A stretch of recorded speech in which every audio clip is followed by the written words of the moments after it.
वालेकुम सलाम। कैसी हैं आप? अल्लाह का शुक्र ठीक। तशरीफ रखिए। तो नगीन बताइएगा कि आप भी उसी कंपनी में जॉब करती हैं और ये सच है कि जो भी कुछ हुआ आपकी आंखों के सामने हुआ? मतलब क्या देखा आपने उस दिन?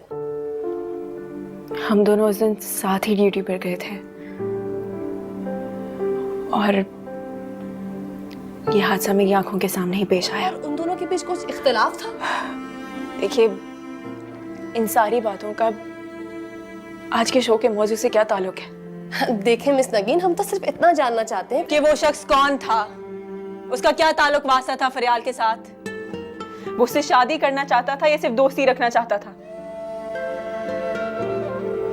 इन सारी बातों को कुरेदने या दोहराने का क्या फायदा? नगीन आ रही है टीवी पे। कौन से चैनल पे? चैनल तो बताओ। एक मिनट ना, मेरा इस शो में आने का मकसद ये है मैं तुम्हें कॉल बैक करता हूँ। कि जो वाकया पेश आया है, ऐसे वाकयात से घबरा कर, डर कर अपनी बहू बेटियों को घर में ना बिठाएं, बल्कि उन्हें पढ़ाएं, लिखाएं, उनमें एतमाद पैदा करें और वो तमाम माँ बाप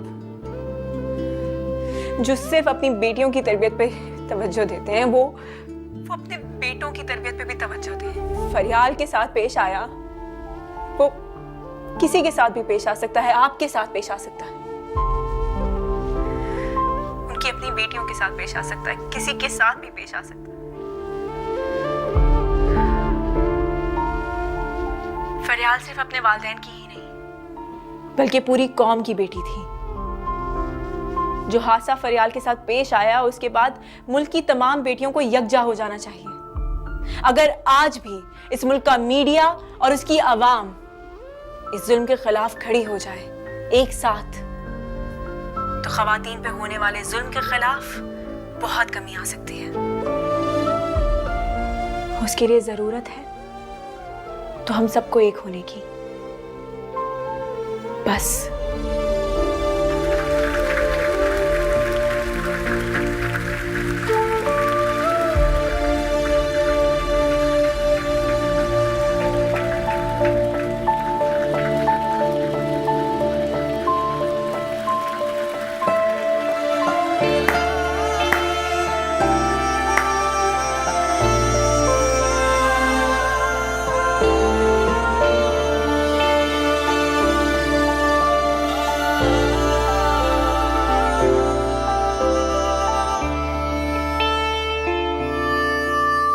क्या बोलती है यार, शो की एंकर की तो ना बोलती बंद कर दी उसने। और एक बात और बता दूं, क्या रेटिंग्स मिली होंगी इस शो को? फेमस हो गया तू। मैंने कहा था ना तुम्हें कि जिस लड़की से मुझे मोहब्बत होगी वो कोई मामूली लड़की नहीं होगी। किसी को चाहने के लिए सिर्फ खूबसूरती कोई मजबूत बुनियाद नहीं होती है। वो लड़की वाकई इस काबिल है कि उसे चाहा जाए, प्यार किया जाए। सो फाइनली यू एक्सेप्टेड कि तुझे उससे मोहब्बत है। यार वो तो शायद उसी वक्त हो गई थी जब मैंने पहली बार उसे देखा था। मुझे ऐसा लगा जैसे वक्त थम सा गया है। मेरी नजरें उसके चेहरे पर से हटी नहीं रही थी। लेकिन मुझे एक बात फील हुई थी उस वक्त भी। मुझे लगा था कि उसका काम, उसकी ड्यूटी उसके कैलिबर की नहीं है। I mean, उस लड़की में मुझे खास स्पार्क दिखा था कि मुझे किसी और लड़की में कभी नहीं दिखा। सो फिर कब कर रहा है अपनी मोहब्बत का इजहार? यार इसके लिए उससे मिलना, उससे बात करना जरूरी है। लेकिन अभी जिस तरह के हालात चल रहे हैं, मुझे लगता नहीं है कि अभी ये पॉसिबल होगा। वो गुस्से की बहुत तेज है। मुझे नहीं लगता कि वो मुझसे अकेले मिलने आएगी। तो क्या करने का सोचा है?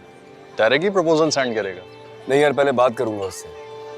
मेरा मतलब है उसकी मर्जी जानना जरूरी है ना मेरे लिए। अच्छा तुझे क्या लगता है, वो मान जाएगी मेरे लिए? कैसे नहीं मानेगी यार, तुझ जैसे लड़के के बारे में तो उसने अपने ख्वाब में भी नहीं सोचा होगा। मगर तू टाइम जाया ना कर, कल ही उससे जाकर बात कर ले। वैसे तेरे घर वाले तो मान जाएंगे ना? कभी भी राजी नहीं होंगे। बीजान स्टेटस कॉन्शियस तो नहीं है, लेकिन फिर भी एक बस हॉस्टेस के लिए उनको कन्विंस करना कि मैं इससे शादी करना चाहता हूँ, और तुम्हें अंदाजा है ही कि उन्हें कन्विंस करना कितना मुश्किल होगा मेरे लिए। और इससे भी ज्यादा मुश्किल होगा तुम्हारा उससे इज़हार मोहब्बत करना। आए आए, अरे सारे मोहल्ले में नाक कटवा दी तुमने। हाँ, मनमानी करने की तो आदत पहले ही मना किया था ना तुम्हें। अब देख लें क्या आजादी मिली है इसको, परी निकाली कराची जाके इसने। जब सबने मना किया था तो क्यों गई थी? मेरा जाना जरूरी था, और जिस तरीके की वो लोग बातें कर रहे थे, इस इशू पे बात ना करती तो क्या करती। फरियाल मेरी दोस्त थी। बड़ी आयरन लेडी हो तुम, है। एक पूरी दुनिया में तुम ही हमदर्द रह गई थी उसकी। उसके अपने घर वालों ने इनकार कर दिया टीवी पर बात करने से। अरे इसे टीवी पे आने का शौक है, मशहूर होने का शौक है, तभी तो उनके बुलाने पे चली गई। हमारी ऐसी कोई बात नहीं। ऐसी ही बात है, इसलिए मैं इस नौकरी के खिलाफ थी। मुझे पता था कि ये कोई ना कोई गुल जरूर खिलाएगी। अरे कराची की हवा लग गई है इस कमबख्त को। क्यों गई थी बता?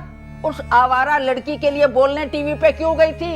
अरे हमारी नाक कटवा दी, पूरा मोहल्ला हम पे थू थू कर रहा है, तरह तरह की बातें हो रही हैं बेशरम। क्यों बातें बना रहे हैं लोग? आखिर किया क्या है मैंने? किया क्या? मेरा बस चलता ना तो आज ही बिठा देता तुम्हें घर। सच सुनना चाहती हो ना? 3 लाख रुपए की कमेटी डाली तुम्हारी बहन ने तुम्हारी शादी के लिए, 3 लाख रुपए की। अब बात सुन, ये कमेटी पूरी हो जाए ना, इस बदबख्त के हाथ पीले कर और निकाल इसको यहाँ से। बच्ची कमेटी पूरी होती है, अनवर के साथ रुखसत कर दूंगा इसको। अनवर के साथ? मैं आपको पहले भी इनकार कर चुकी हूँ अनवर के लिए। तो भाई पहले वाली बात नहीं रही। अब वो अनवर रहा ही नहीं, बहुत सुधर गया है, भला आदमी बन गया है। अपनी वर्कशॉप खोल ली अन्नू ने। जिस आदमी को औरत से बात करने की तमीज ना हो, वो औरत की इज्जत ना करना जानता हो, उसके साथ रिश्ता तो दूर की बात, उसका जिक्र भी सुनना पसंद नहीं करती मैं। और अगर आइंदा आप में से किसी ने भी मुझसे उसके साथ शादी की बात की, मैं ये घर छोड़ के हमेशा के लिए चली जाऊंगी। ओ हेलो, और देखो, अरे तो तकरीरें हमें सुना रही है।